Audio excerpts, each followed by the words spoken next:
We are really excited to have Tom van der Lubbe here today speaking about self-management, one of the teal topics. And Tom is co-founder of VZ Mortgages in Netherlands, and he's an entrepreneur, a philosopher, a writer, speaker. He's doing loads of stuff. He will get into this in a few moments.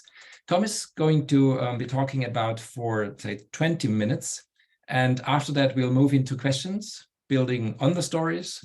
And if you've got questions along the way, drop them into Mentimeter, and we'll be drawing the questions from there. And I'll put the link into the chat for Mentimeter in a second.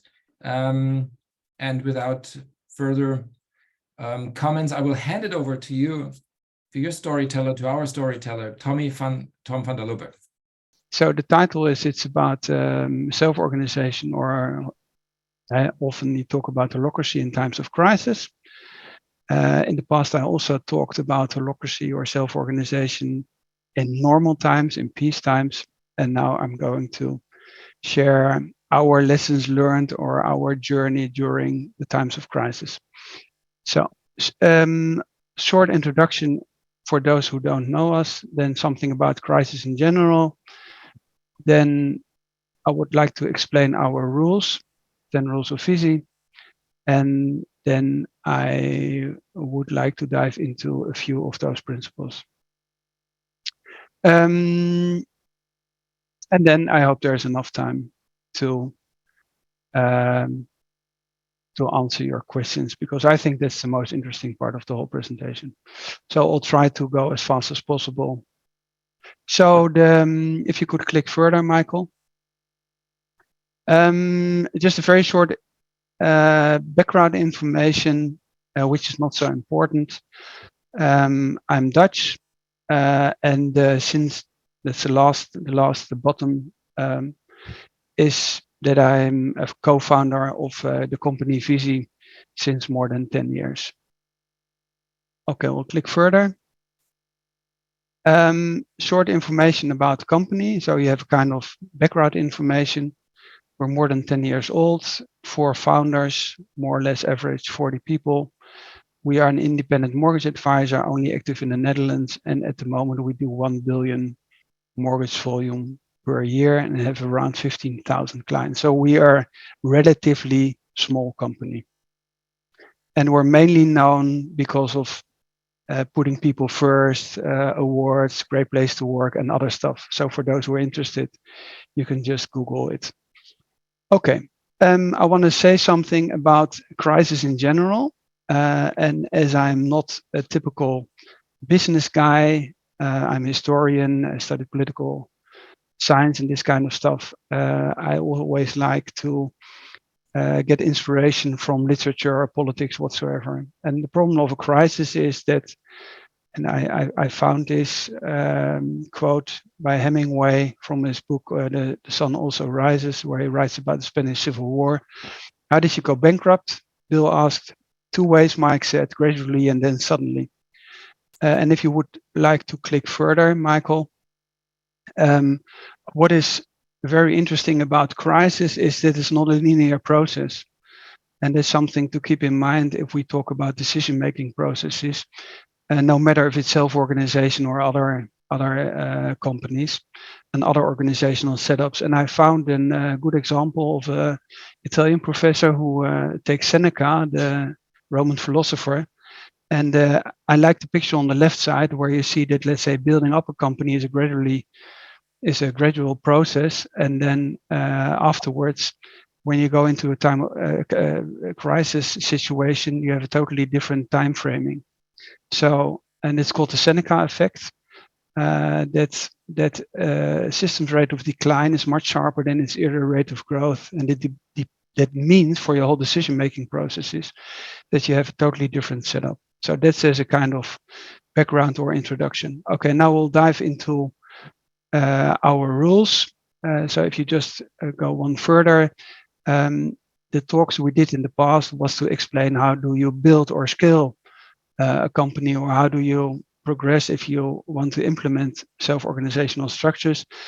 And we wrote articles, and there are a lot of presentations about these kind of rules. I wrote an article on corporate rebels, And I don't want to dive into those 10 examples, but I just want to take 3 of them, and I will elaborate a little bit further on the next slides. On the one hand, it's about no bosses. Then I would like to dive into this whole idea of onboarding and offboarding. And the last number, which is number 10 here, is about the function of radical transparency and sharing all the information in the company, which is a main starting point. And you can go further to the next one, because I think, let's say, with what we learn now is that radical transparency is a kind of fundament under the whole organizational setup. So the first topic I would like to dive into is no secrecy, but radical transparency. So if you click one further, Michael, and then also another one further, I just want to elaborate on it.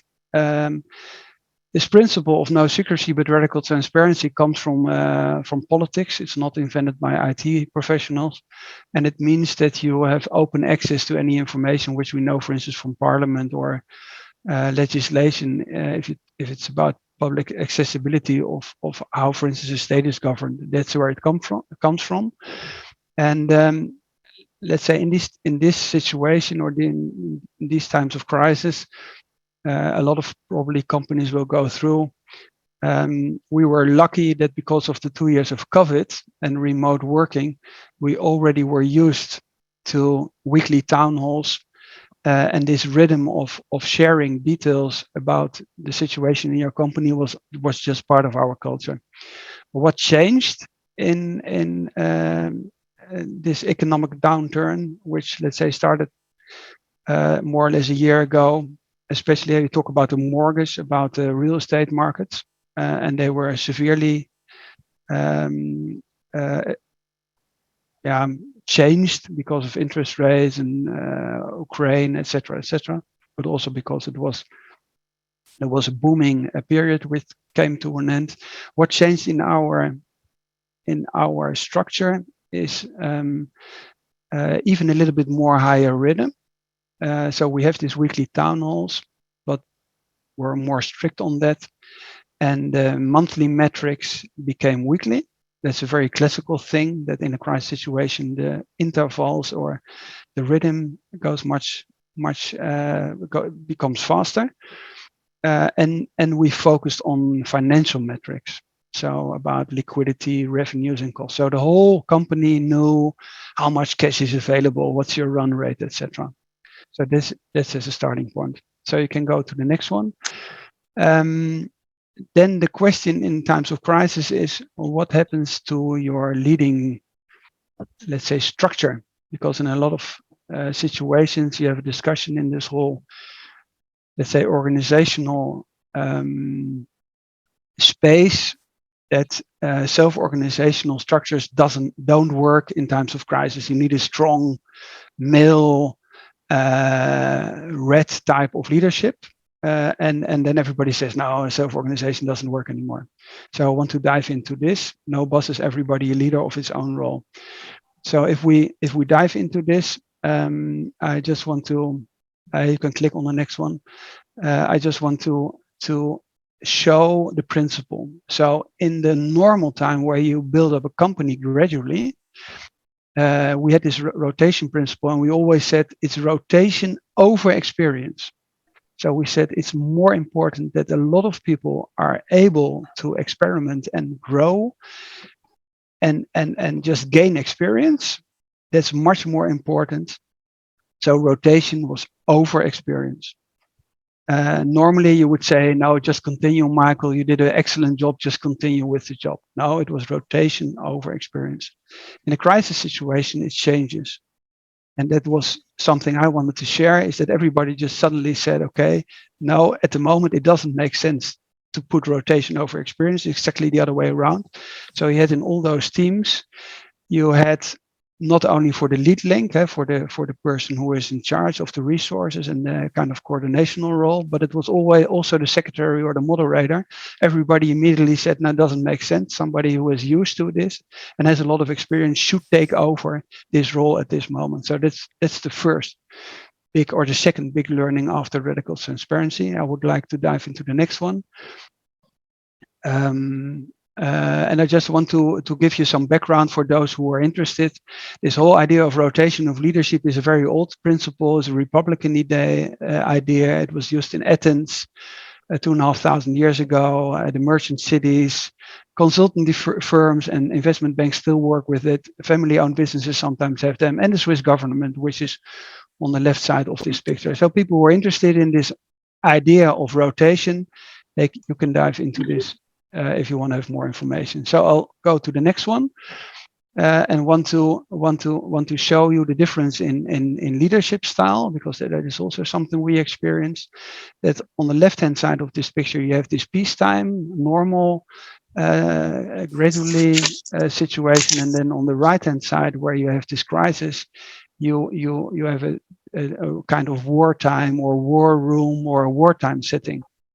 If you're interested in this, because everybody has to find its own way, you can take Churchill as a classical wartime leader. He wasn't a very good politician when there was peacetime again, but you can take mission command if you take, for instance, the army. For the German-speaking people, von Moltke, Auftragstaktik versus Befehltaktik. That's just a classical basic understanding of what is called mission command. You give somebody a goal, and you don't say you have to do it like this. But if you want to have a more business context, you can also dive into Andy Grove, the Intel CEO who wrote the book Only the Paranoid Survive. I put a link into this article to show what the difference is of a peacetime CEO and a wartime CEO.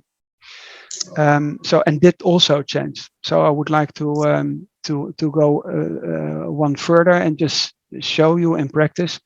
We have this principle of no hiring, no HR hiring, but by the team itself. How did it work in practice? And I wanted to explain the difference between, again, the peacetime setting. So we have this recruiting principle or culture, hiring by the team. Every member has a veto when you recruit. We have fixed salaries, which is important, creates a kind of stability and psychological safety. And then you have peer-to-peer feedback on a daily basis in the team. What does it mean for fluctuation during peacetime? That you have just normal fluctuation. You have, at the one hand, if you have to renew contracts, we had the culture, would you start at VC again? Would we hire you again? And then there is kind of discussion going on, and then people would say, I will be happier somewhere else, which is a normal process, but there isn't the pressure. And then in general, we had an average of 10%. Okay, now going to the next slide, and the question is, okay, who is responsible for offboarding in times of crisis when you have a totally different speed and a totally different necessity, and you have to lay off a real bunch of people? For the context, we always, as a starting point, stop our own salaries as founders or owners of the company first, before we talk about reducing cost or layoffs. I only when I was just stay there. If I only found one example, I would be interested to find more. That self-organizational structure. It was the team itself who just sat together in a room and said, okay, we have to lay off X people, so we all put post-its on the flip chart, etc. There's also a Dutch article on that for those who are interested. The company is Keto in the Netherlands. There's a Dutch article. Google Translate will help you. But that's the only example I found. We had a situation that people didn't want this. They said, okay, we have to solve it in a different way. So what happened? On the one hand, we had this last in, first out principle, which is normal in layoff situations. And everybody said, okay, now there are just rules by the state. Labor rules, you have to do it like that, and then in the end it's last in first out. So people who just joined VC at the later stage, you still have these age categories. They left us, and the principle we liked much more was what perhaps some people know from Zappos Pay to Quit, is that you make a certain offer and you say, everybody who wants to go, please use this offer because it will help us. And then in the end, I think that's the main learning that really helped us a lot, because there were a lot of people, because of this radical transparency, just knew, okay, we have to. We don't have recurring profit. We have to do our whole revenue every year. There's a new starting point, and that worked pretty well. So people were interested in this. There are some companies experimenting with pay to quit. Normally it's written about normal peace situation, but it's also something which helps in a wartime. But it also means that you need to have enough liquidity to make good offers, because people will have a certain couple of months to find a new job. So, okay, I'm going to the next and more or less the last slide, is that I find the crisis very, very interesting. Because it's always an opportunity. I mean, everybody knows this quote of the Chinese, that the word crisis has two characters: danger and opportunity. And what I find very interesting is to show that self-organization does work in times of crisis.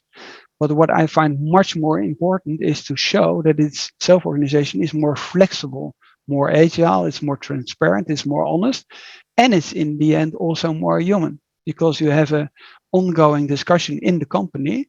And in the end, the people who left us were the ones who, let's say, later on just started to work at other companies or in another environment, where they said, in the end, for me it's okay. So I think it was in the end a healthy process. It was not easy, but I think when we're still in the middle of this situation.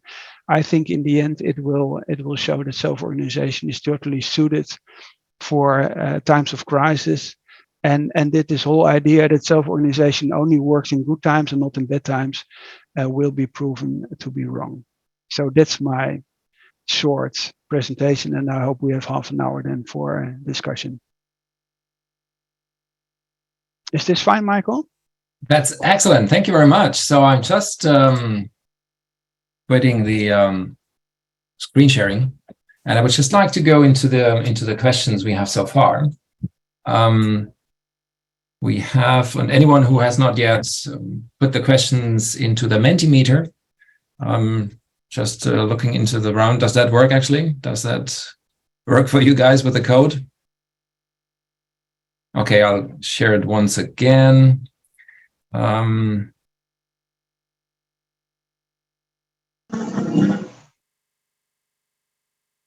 have it.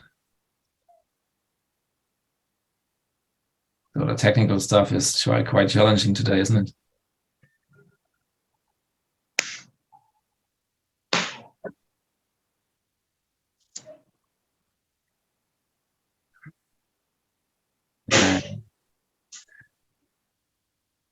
So here we are.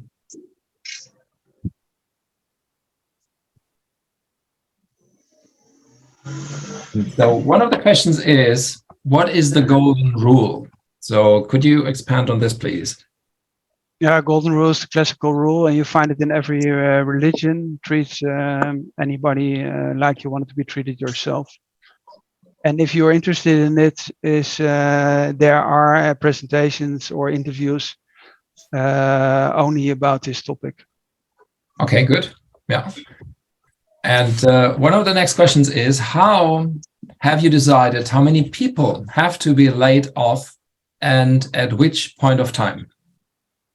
Yeah, that's just a CFO thing. So that's a very blue decision. So depending on let's say the rate of cash you burn, it's just a mathematical exercise. Okay, very good. And also, just as an explanation for the others, you can actually go into Mentimeter, ask your questions, and if you go through the other questions, you can vote them. You can vote them up, so we'll see which of the ones are most interesting to you. The next question would be, where are we? So did you use pay to quit or last in, first out? Yeah, both. Whatever makes sense. Yeah. Okay. How did you manage the emotions of the team around this crisis? How did we manage? I think the main thing is to be always honest and transparent about the situation.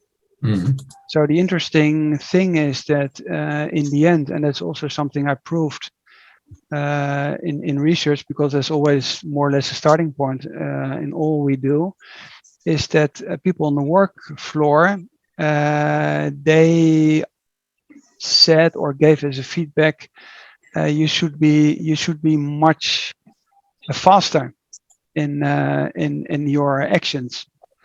So what you often see is that people on the workspace say, okay, we really have to move on. We got questions, how long do you think this will work? And then the bottleneck is always at the top of the bottle.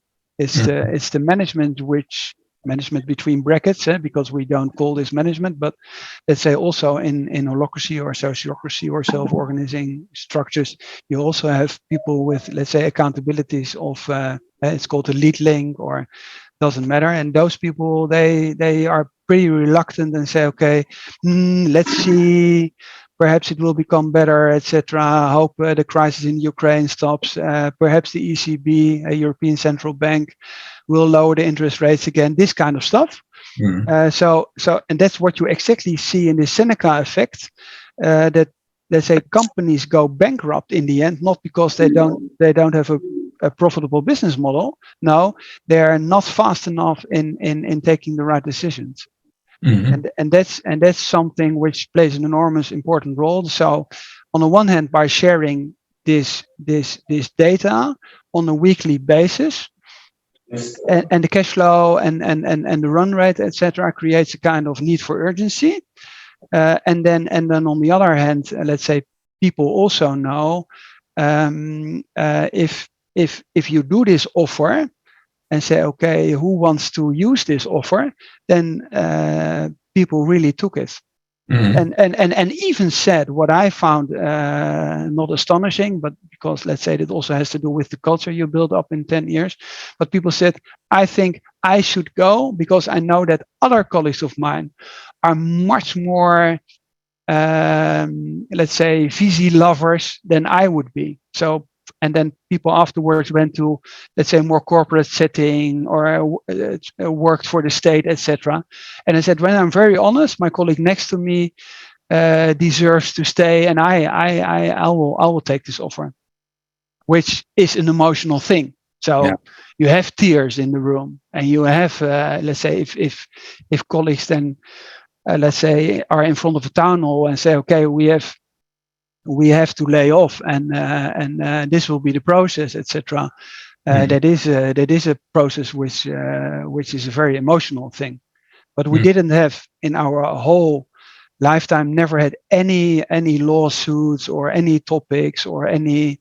So even, let's say, the lawyers and the state, where you also have to do this stuff, they said, and we've never seen a company who did it so smoothly and so fast.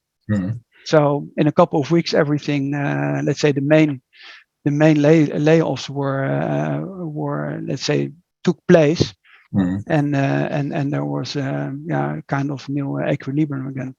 That's certainly an interesting approach also for larger corporates, how to do that.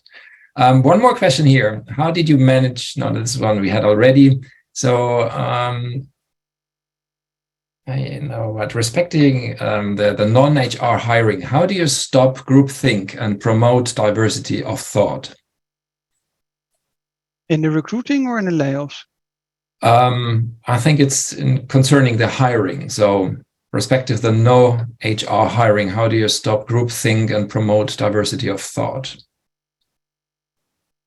Yeah, that's always very difficult. So let's say in the end is that you need a kind of psychological safety, that people say, I just don't think there's fit or something like that. But because that's also a culture you build up. So it's a little bit the same like this principle of rotation over experience, that you have to come back to this again and again, because somebody would say, just continue because you're doing a great job, because it's easier. So it's all with everything which is more difficult. Mm. If you build teams, everybody knows from the books that you have to invite somebody who has an opposite meaning or opinion, or is another type of person. And let's say we as 4 co-founders did, for instance, a kind of test, and then you saw that you have this kind of complementary, let's say, team structure, and then every time you have a kind of a discussion and it's a little bit rougher, then you have to say again and again, because we are so complementary, we have those discussions, and if we don't have a discussion, something is wrong. And it's the same with the hiring aspect. And I think this worked quite well, but there's always, let's say, possibilities for improvement. So you would prefer also, as I understand, it's less the harmony thing, it's more also have tension and actually. Yeah, sure. Tension is fuel. Huh? Okay. Yeah, but it's also, for instance, let's say if we have a discussion and everybody has the same opinion, we say, okay, devil's advocate, but that's not good, because the more we always have the same opinion, we have a problem. Yeah. But it's also something which you have in societies. So debates, the classical debate is important. So there should be people in favor for something, COVID measurements, and there should be people against it, because then you have a discussion. If everybody has the same opinion, in the end, it doesn't make us more intelligent, or doesn't help us in the end. Very good. Even more questions. Who defined that there is a need to change from peace to war model or mode? Experience that the founders tend to be optimistic. Who decided that? Yeah. So who is actually deciding from going from peace to war mode, as the person experienced that founders usually tend to be more optimistic? Yeah, that's what I said, that the people who do the work, let's say, to do a little bit black and white, how I explain this, but I think there's a general understanding that something has to be done, and then it takes time. And then at a certain point, everybody says, okay, we really have to do something. So there is, and then you have a kind of ignition point, like a kind of tipping point. You say, okay, we really have to do something now. But let's say from a tendency, this is always very, very late. So if we are very honest, we should have acted, let's say, in January last year, or at the end of the first quarter. But for instance, as a historian, I said, Ukraine, I don't think there will be peace very soon. And I also think the interest rates, for instance, I said Germany is for 50% depends on Russian gas. There is a scenario, so you have to do scenario planning. There is a possibility of a huge recession. And then we should have acted. We didn't. And that's also groupthink. That's what you see in this positivity optimism bias, which is, so I am a big fan of bias research. So somebody said, yeah, we also managed the last crisis. That has nothing to do with the chance of you will manage the next crisis. Yeah. So this whole idea of biases is very, very difficult. Yeah.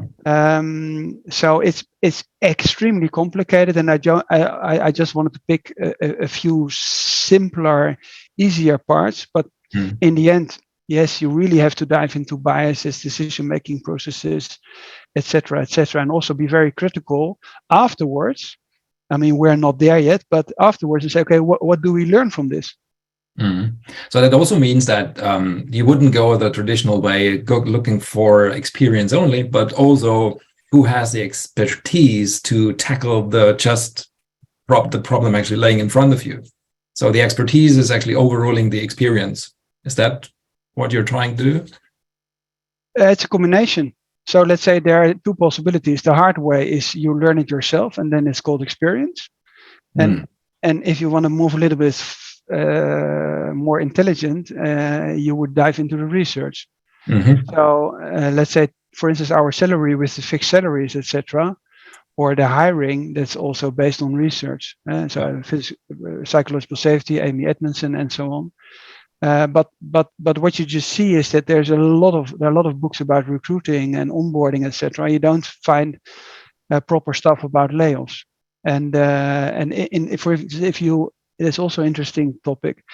I actually wanted to experiment with pay to quit in an earlier stadium, because Zappos started with that, and everybody said it's a little bit tough, it's a little bit American. But I said, okay, but perhaps it shows us certain experiences. So what would happen if you would offer anybody in the company just every year a certain amount of money to leave the company? Because perhaps it triggers something, and it will also create a kind of experience. But we didn't, because everything went always very smooth. And when somebody thought, okay, we'll be happier somewhere else, then people just decided that for themselves. But we didn't put a trigger on this pay to quit. One of the lessons I learned, or I would like to do in future, is let's experiment with pay to quit and just see what happens, because perhaps it helps us for the next crisis. I have an interesting one here as well. All interesting questions. During crisis, were there ever any tendencies or desires within your team to go back to red-orange leadership type of organizations? And if so, how did you address this in your organization? So in special crisis, you want to go back to command control? Not really, but let's say the role of the lead link changes. So, for instance, as an example, I was the one in the past who was the lead link. Then I said, okay, now we do rotation. And then we came into this crisis modus, and everybody said, okay, you have to take over again because you're the most experienced person. But if you enter, then I said, okay, I will be another type of leader. I will have another kind. So I'll, for instance, I would join a meeting and said, okay, I will be red today. I will be quite aggressive. Don't feel strange about this, because that's the role I have to play now. So you just put it on another hat. That's just kind of the Bono way of thinking, is I put my red hat on today, or I have my blue hat on today. If you talk about, for instance, just liquidity, CFO, I have my CFO hat on today, and then you also split. So, for example, I'm more the blue guy, and I can be red. But for instance, we are four, let's say, co-founders, and we work together for 20 years. And then somebody else, for instance, in the end, did the more emotional part and said, okay, I'm going to read the list of the people who will leave us, and I started to cry. And I said, Tom, perhaps better somebody else does this part. Yeah. Very good. One more question. I heard you mention HR, and I understand from learning about Boordzorg that there is no HR function in the Boordzorg network of nurses. What are your thoughts about this? Yeah, we have exactly the same. So I also know Jos de Blok very well. We have the same model, and it works very well. We have a people first department. HR people are not resources, so we don't use the word HR. We only use it if we explain in this kind of sessions stuff, because if we call people first, everybody says, what does it mean? That's our word for HR. But people first is a kind of coordinational function where the administration processes are, and in these times of crisis. It's a colleague of mine, worked together with her for 14 years. And then we have kind of sitting and say, okay, how shall we do this? But the recruiting is always done in a decentralized way in the specific team. Yeah, very good. More questions here. I'm a bit confused about your reference to self-organization versus examples like Churchill, who very much was a leader in crisis, ? How do these two relate for you? It's just only for inspirational reasons. So I think you can always learn from anybody. So just I take from Moltke, for instance. If you would have asked him self-organization, he would say, but this is one of the inventors of self-organization. And then people say, yeah, but an army is the self-organization. Yes, it is. But from Moltke, the German general, took it from the French, because they were defeated in Jena against the French, and then he analyzed, the Germans analyzed, where did we lose this battle, and Napoleon had the strategy of giving a lot of autonomy to the people, because on the battlefield the situation changes so fast that it doesn't make sense to give orders. And then you had and then von Moltke made a whole let's say a kind of new philosophy out of that. And this Auftragstactic versus Befehlstactic is also in West Point and American army schools, etc. It's not even translated. So, and that's called mission control now. So I would say it doesn't matter if it is Chinese old literature or Hemingway or Churchill or whatsoever. But what's interesting is that Churchill was an excellent leader, or is seen as an excellent leader during wartime. He wasn't in peacetime. That's interesting. I find that very interesting. What does it mean? That the type of leadership, depending on the situation, is totally different. So you have to change. So I do this by saying I have my red hat on today, or I have my blue hat on today, or I have my CFO hat on today, or I will be aggressive today because that's what we need now. And people still have the possibility of saying, okay, I would like to have a vote. I would like to vote about a new needling. That could have happened. Say, okay, that's too much. We can't handle this. Tom, let's vote for a new needling. Didn't happen until now. Who knows? Very good. One more. How do you balance information transparency and information security? I don't see any difference in that. So it's you probably don't make any secrets transparent, which no, that's always interesting. So a lot of people say, the question always is in times of crisis, if you wouldn't have shared data, is it a good starting point to share them? I still think it is. People will always discuss this. So they will go for a coffee and then ask somebody who works in the, let's say, in the cash department, do you know how much cash there is left?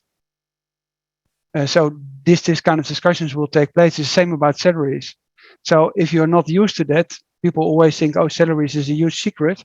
It's if you start to open this up, or like in our company, although salaries are transparent, that's only interesting the first 3 days.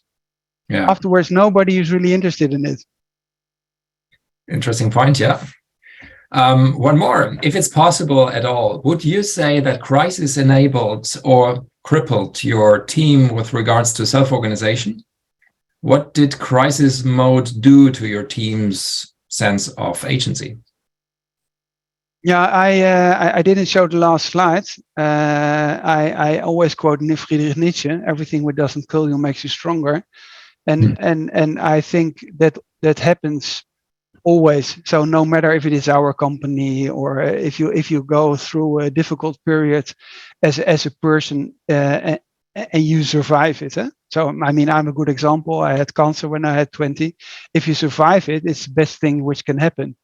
So, but I wouldn't recommend to have cancer. But if you have cancer and you've survived it, then I'm pretty stress resistant. I mean, I didn't ask for that. So, and as an organization, every crisis you survive will make the company stronger. So it helps. And there's also kind of, I think there is a kind of proudness, or people are proud that the way everybody together solved this topic. So although you have crying and tears, but also people who stay feel very emotional if somebody says, I think I should go. Because for instance, somebody said, I would have stayed another 2 or 3 years, but I already know I wouldn't stay here forever. So I think it's a good time to go. And everybody applaud and say, Thijs, he is called Thijs, a very young guy. Thijs, thank you. Thank you with the bottom of my heart. Thank you. You take this step now. And that's something which also creates a lot of positive energy. And people also feel responsible. So people who stay then feel even more responsible. So it was I find, let's say in the end, if everything goes well, let's say, managing or bringing a company through a period of crisis is much more interesting than during normal times. Yeah. I have another one, and you also just mentioned your cancer you experienced. Hi, Tom. I learned from the start of your presentation that you survived cancer. Do you have the possibility to share what you learned from the process? Thanks a lot. From having cancer? That's the question. Sorry? From having cancer, or about the company? That you survived cancer, and do you have the possibility to share what you learned from the process? It's the best experience I ever had. Oh, okay. But it's something for those people who know, for instance, Viktor Frankl, who wrote about concentration camps, etc. Excellent. But that's what you often see. So if there are so many entrepreneurs or people who care about, let's say, specific causes for society, something happened in their life. So if I share with somebody, for instance, that I had cancer, and often people said, yeah, I also had this or that, or I lost my child or my wife or my husband, or I had to flee the country, etc., etc. But it would be the same with people, let's say, who has fled Ukraine now. I mean, what kind of? I mean, I'm sitting here in Zurich in my own huge working space, and then other people are in the mud hiding for Russian rockets. So I think this kind of experiences, no matter how strong they are, they always have, in the end, a positive effect if you survive this kind of crisis. Did we lose our moderator? Then I would just say, otherwise, just use your mic, and because I don't have this Mentimeter on my screen. Also, one who asked a question about cancer. I'm more curious about how to change your mind. So, how do you think differently today? In comparison to the past? Yes. Yeah, let's say every materialistic topic is not important anymore. So, but that's something everybody says. So I really don't care if my sweater is 20 or let's say 50 euros or 500 or this kind of stuff. So it's about this kind of mental freedom. So everybody who is interested in this, I would say Viktor Frankl, who wrote about the concentration camp. That's also a very well-known book. I don't know the title in English now, but all this kind of literature, Primo Levi, or it doesn't matter. I think people all describe the same stuff. And the other thing is that it's a kind of, what also changed in my life is every time I go through a difficult time, I always say it can't be as bad as this experience where I had the chance of 80% of not surviving it. So in the end, visie is not so important in my life. And by having said this, visie is very important because I want to solve the problem. But in the end, it's not important. So what is important is my health, my kids, my family, that's it. And the rest is not important.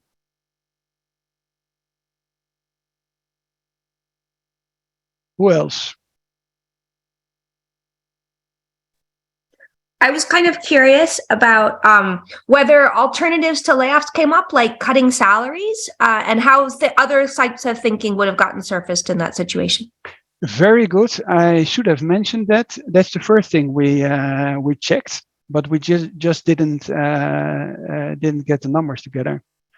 So that's a problem. So only if that, because that's where I also wrote about in the past. That the, let's say, the starting point in our culture always is first we cut the salaries of the founders. So that's what we did. So not like in this corporate environment where people do layoffs and then even give themselves big bonuses. That doesn't work to my point of view. But then we asked, how shall we do this? Are there people who want to work less, etc.? And then we just put the numbers together, and it was just not enough. And then also people said, it was also interesting, colleagues themselves said it doesn't make sense. So if we really want to solve this, we have to solve this in another way and not by cutting, let's say 5 or 10%. We have one more last question here. How do you deal with informal leadership and ranking in teams, which are always a factor in my experience? Informal leadership is, let's say, in our model of rotation, not a big topic. Let's say, because normally everybody accepts that if you, let's say, very simple, if you have a team of 4 people, you have a credit department, and every half a year somebody rotates, then after 2 years everybody has done the job for half a year, and that's it. And then you call this, and then still you can have somebody who is more extrovert, etc. But that's not a huge problem. It's always a problem if you don't have this kind of rotation principles. That's my personal experience. Thank you very much, Tom. Thank you very much for your presentation. And thanks to everyone participating. Thanks for everyone asking the questions. We would like to invite you, and I'll just put it in the chat here, meeting in the spatial chat. So if you go on the link, Tom and I will be there for a few more minutes. And yeah, thank you very much. And see you in one of the other sessions. Thank you very much.